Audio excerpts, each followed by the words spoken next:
Bismillahirrahmanirrahim. Inshallah, today we're going to talk about this particular poem, Dover Beach. And it's by Matthew Arnold, who's supposedly one of the most famous writers, poets of his time in the 19th century Victorian era, 1822 to 1888.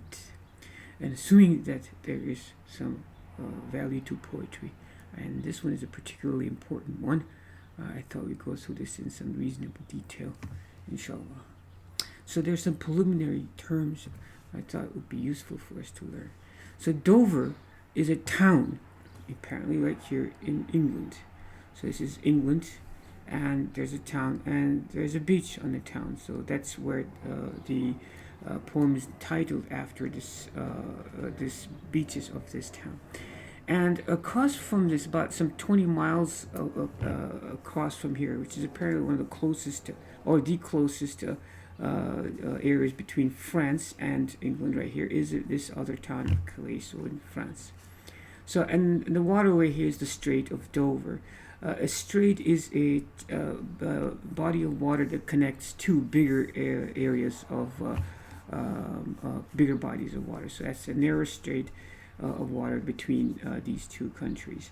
So the poem is named after Dover and beaches of Dover, which are also apparently famous in their own.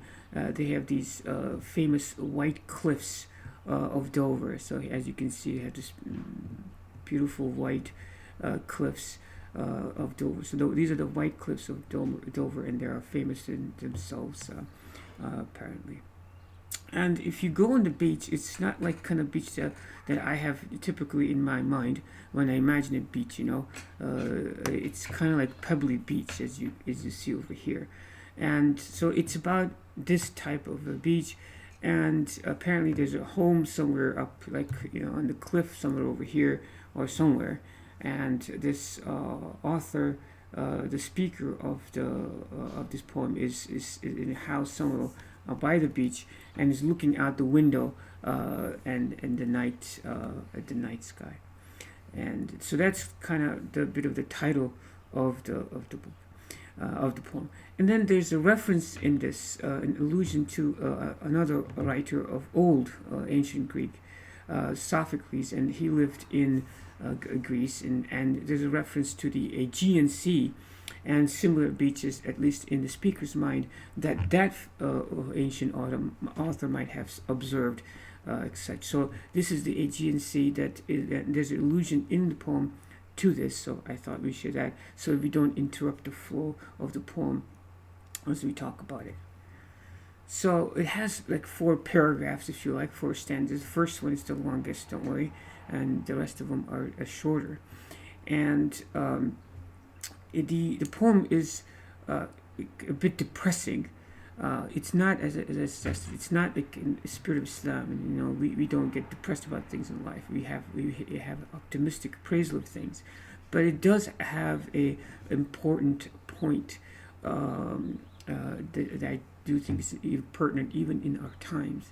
Few people in history are able to have the foresight to observe things of their times. So Matthew Arnold, see what was happening in his times. The Industrial Revolution had basically changed the way the world was in his time, and he noted stuff that was happening around him, and he didn't necessarily like what he saw, what the society was going through. In that, people were less attached to each other, and religion did not have the same sway or the stronghold or the empowering spirit that it did previously. So he did not have a very optimistic appraisal of his society of that time, and he's saying something about it, and he has a very important point in this poem. So and that's worth remembering, and he's basically talking to us in a way. So let's read to it and see what's going on. So Dover Beach. So it starts out with saying, the sea is calm tonight. Okay, the sea is calm tonight. So let's observe the brevity of the statement itself. Look how pithy, short, and beautiful the statement is, saying The sea is calm tonight. It means there's nothing much needs to be said about it. It's like, it's beautiful, it's calm, and it's a complete thought. And the sentence ends right there. Compare that to the next lines where the sentence doesn't end, right? When a thought continues like this in a poem, it's called in gem, right? So the and like this verse, the next 3 lines, 4 lines are one sentence, and the thought continues over there. But this is in the introductory statement. The sea is calm tonight. There's very little debate about it. In other words, so we think at the surface. And then he says, and he comments more about it. Okay, yeah.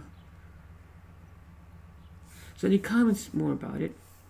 The sea is calm tonight. The tide is full. The moon lies fair. Fair meaning beautiful. So the tide is full. The moon lies fair upon the Straits of Dover. So he's looking out into the Straits of Dover. The tide is full. The moon lies beautifully upon the Straits. On the French coast, the light gleams and is gone. See, now here is a thought that there's a pause there. So and then he's looking out to the strait. What does he see? He sees the French coast, right? And then the light gleams, right? So let's imagine yourself at this beach and you're looking at the strait, and this is like 20 miles. So it's like, you can see the French beach right over there. And when the moon is coming from there, the earth is coming tilting, right? So you see the light over there. But as the earth turns, right, then that disappears, right? Mm-hmm. So, and then he's looking at the French coast, and then the coast disappears. Now, he can't look at the horizon and see the French coast anymore, right? Mm-hmm. So what is he going to see? He's going to see the cliffs of England stand, right? So the thought then returns back to where he's standing. So the sea is calm tonight, the tide is full, the moon lies fair upon the straits. The moon lies fair upon the straits. On the French coast, the light gleams and is gone. The cliffs of England stand, glimmering and vast, out in the tranquil bay. So far, it looks like, as I said, the point is a little bit depressing. Right? It sounds pretty good to me, right? Calm, comfortable night, right? So look at this calm night, fair night, right? There's lights, right? Gleaming, right? And then the cliffs are standing, they're glimmering, and out in the vast, and there's a tranquility in the bay. So far, the poem is very, very, very placid, very calming, right? It's like you almost wish you were there, correct? Mm-hmm. But that's one of the points of the poem that is very deceptive. He's saying that the looks are deceiving. These things are so pretty. They look so beautiful to you. That's one of the points. But if you look closely, he's going to say, there's more going on here than meets the eyes. Okay? Come to the window. Sweet is the night air.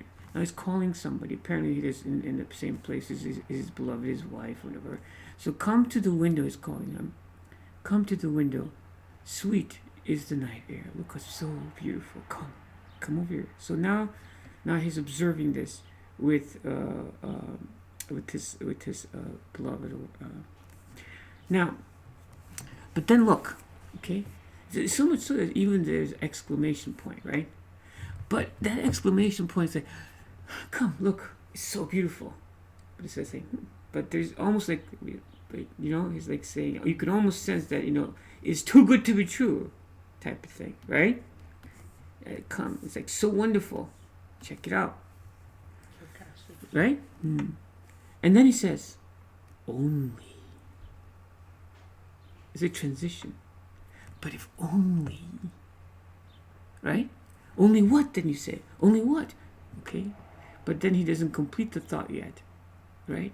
And then he interjects with some other words. Only what? You're curious. But only what? What? Right? Only from the long line of spray where the sea meets the moon blanched land. Okay?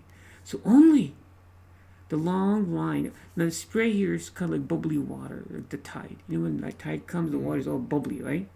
And it's a long line across the beach. There's a bubbly tide, and that's what he's talking about. This long line.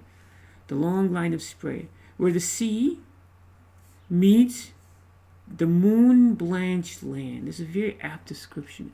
Blanched like bleached, which whitened land.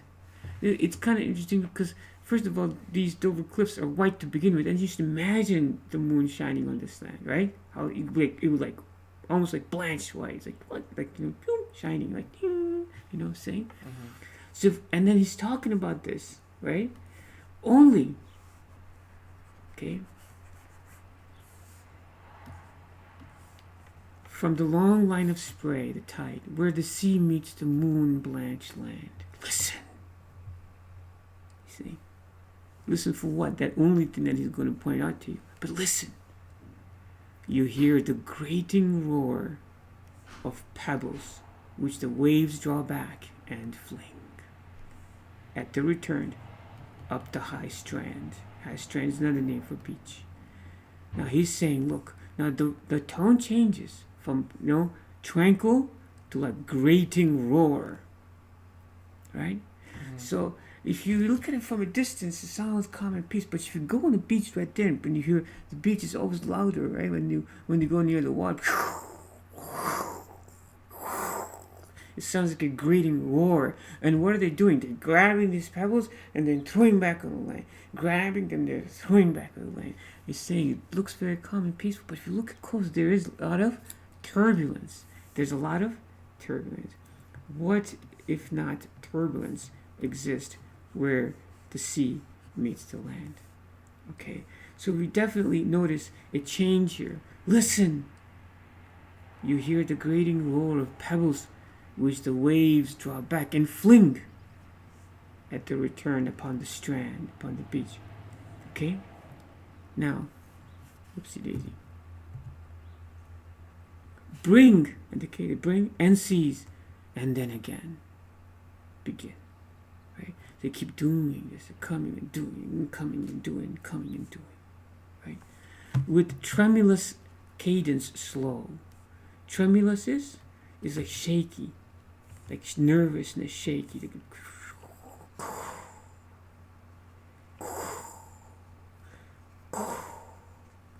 now, cadence is a musical term, see? In a musical term, a cadence is like one, complete, like, it's not a sentence, it's like a phrase. Like in a musical piece, how those notes sounding over here? Okay, cadence is like a phrase, and it's rhythmically phrased, right? Mm-hmm. So it has a certain rhythm. Does not it have a certain rhythm? Yeah, it's a tremulous rhythm. It's like nervous, trembling rhythm, and it is slow rhythm, right? And brings eternal note of sadness in. And he's saying, in this pattern, there's a sadness. Right? And he says this sadness is what? Is it ephemeral? Is it like short-lived? No, it's eternal. There's a sadness. Okay? So he's saying, and what is he describing this? He's talking about human history. He's saying human history, okay? He's saying it's like this. It's like these pebbles being thrown back and forth. And it's not a happy tune. It's a very tremulous, sad tune. A slow cadence of slow sadness. In and out, in and out. Eternal note of sadness. The piece is in a minor key. It's sad. Okay, so he's saying, if you look closely, there's a lot of turmoil here. Okay? Now, how do we know he's talking about this being human history or history of mankind, right? So let's look at this next stanza. Now he says, okay, pause. Different thought. Different stanza. Sophocles, okay. Now, if you were not sure what he's talking about, this Greek playwright apparently wrote tragic plays. Playwright. I mean, if you didn't know, it's like, the guy's his specialty was human tragedy. Tragically. Okay, so it's not, he didn't talk about some funny comedic writer. He talks about Sophocles, who apparently wrote tragic plays for Greek. Like Sophocles long ago. Okay? And he heard it on the Aegean. What did he hear? The same sad music at the beach, you say. He saw the beach, he saw it. I wonder if he must have read. He obviously is a very well-read guy, the author, Matthew Arnold. he must have sighed. I wonder what exact Sophocles reference is thinking about. There must be something there that he must have heard it on the Aegean, okay, and it brought into his mind the turbid ebb and flow of human misery. If you already doubt that he's talking about human, right? It's human misery. Now, I have to tell you, okay, somebody could stand in front of this Dover beach and have zero thoughts like this. I mean, they could just purely enjoy the night. It's very possible. That's what I probably do, even after reading this, because there's different ways to interpret everything, right? I could just imagine the tide gently carries the pebbles and gently lays them down, right? And then look at this. Over years, it takes things that are harsh in the rocks and turns them soft on the sand, so people can walk on them.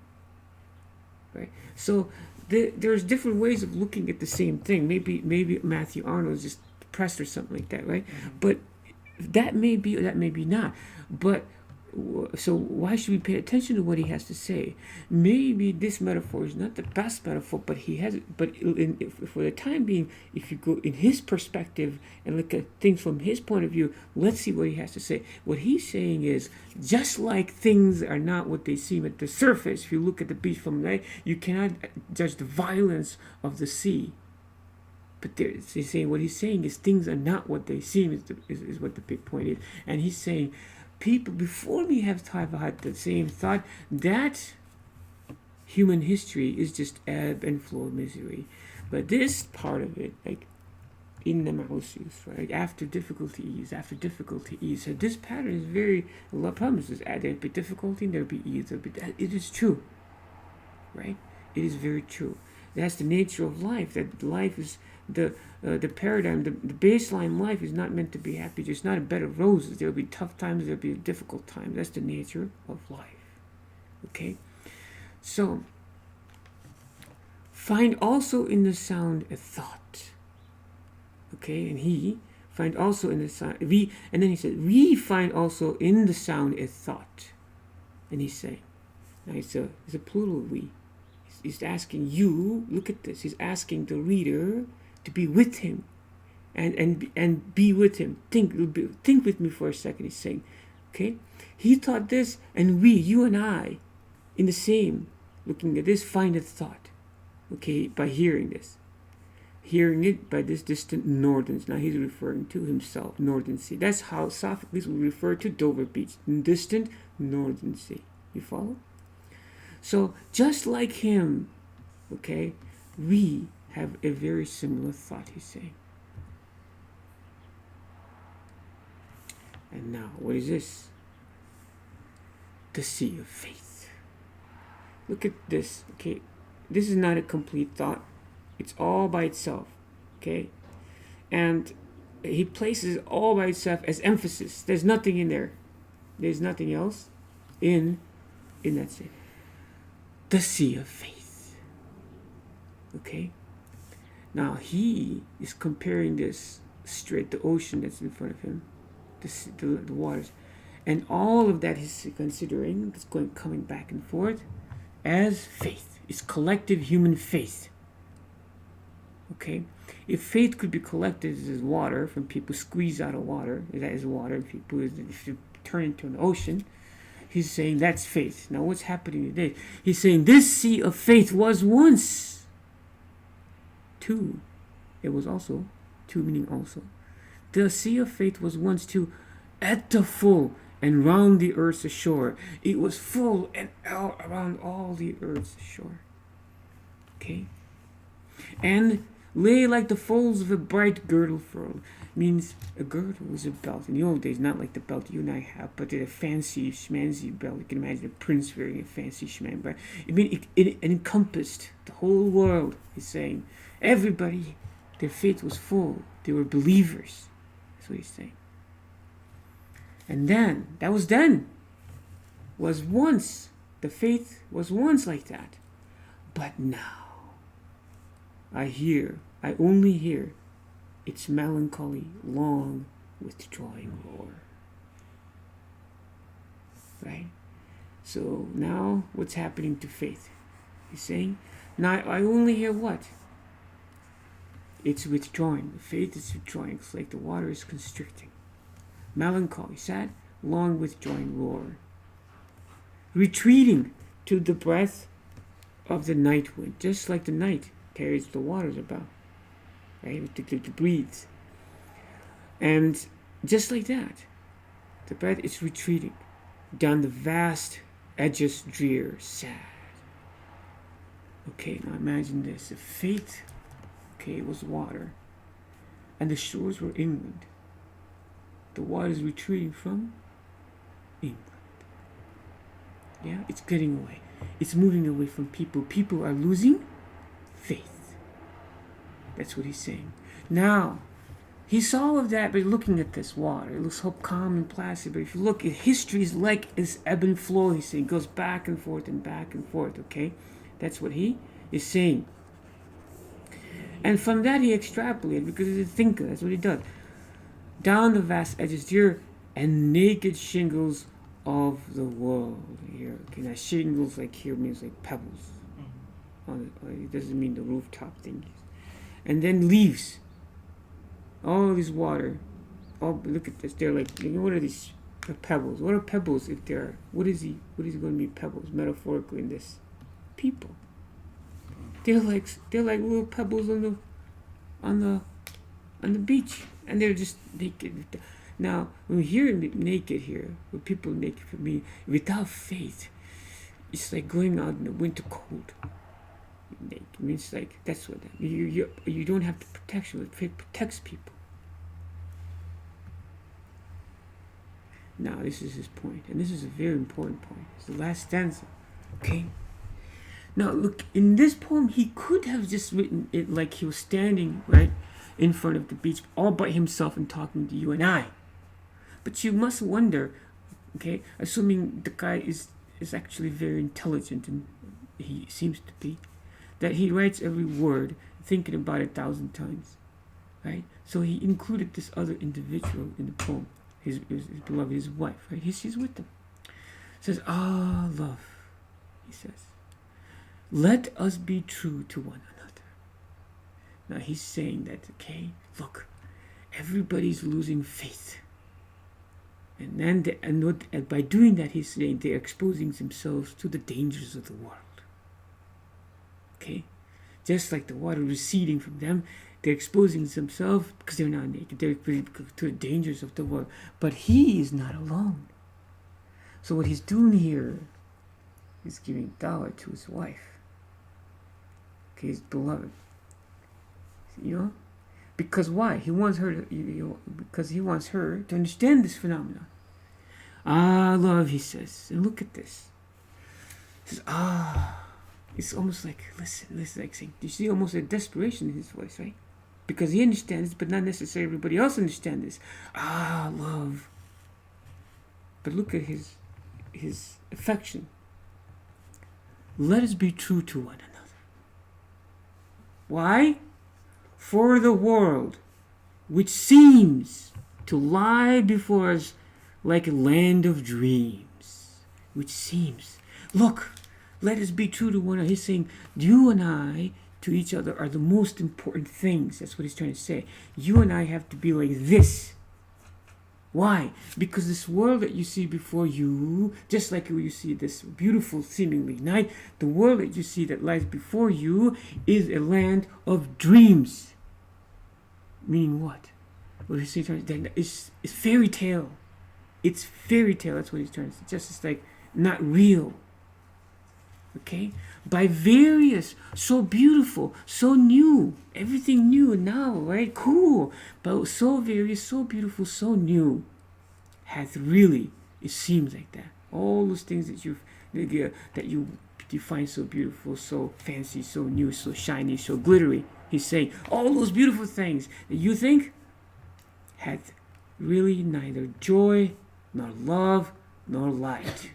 Those are the first three things it says. All these things that you look for outwardly, right? You don't find them there. Joy, you won't. Now, where will you find this?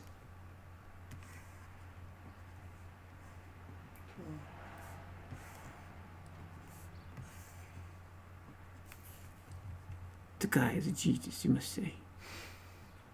You understand? He's a beautiful man. He's saying, you're looking at all these things over there. You won't find it there. And look how beautifully he speaks to his beloved. Oh, our love, let us two one be true, right? And then further, nor certitude. You will not find certainty. Everything there is maybe. This may work. Nor peace, nor help for pain. Oh.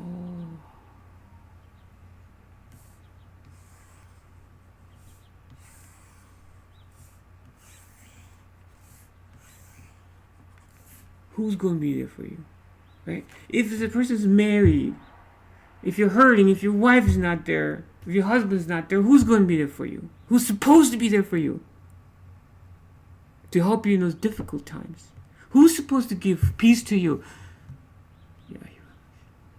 Yeah. Allah made it that way.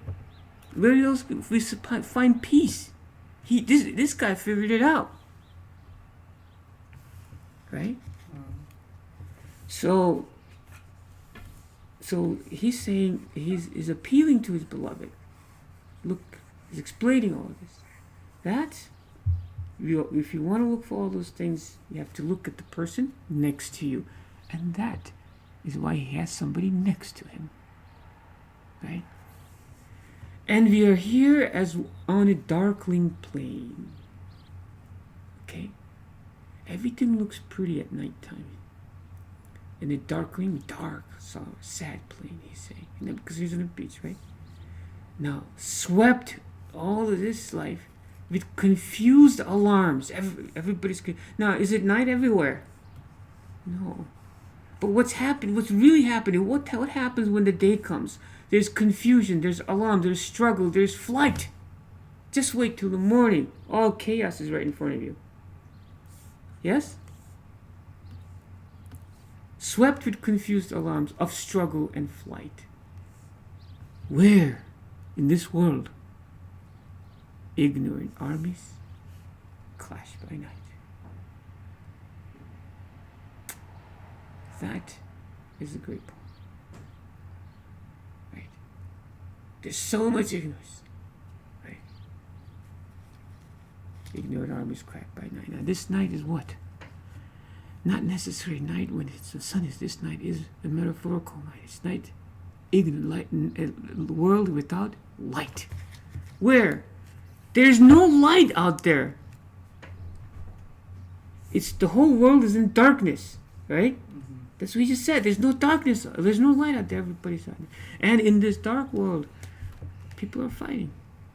So his poem is an appeal in the chaotic world to arrange affairs with the people who are closest to you, the beloved ones. Those are your immediate relations that Allah subhanahu wa ta'ala asked us to do. So I think this is a good poem. I thought it was worth sharing. Until next time, as-salatu wa-salamu ala rasulillah. Assalamu alaikum.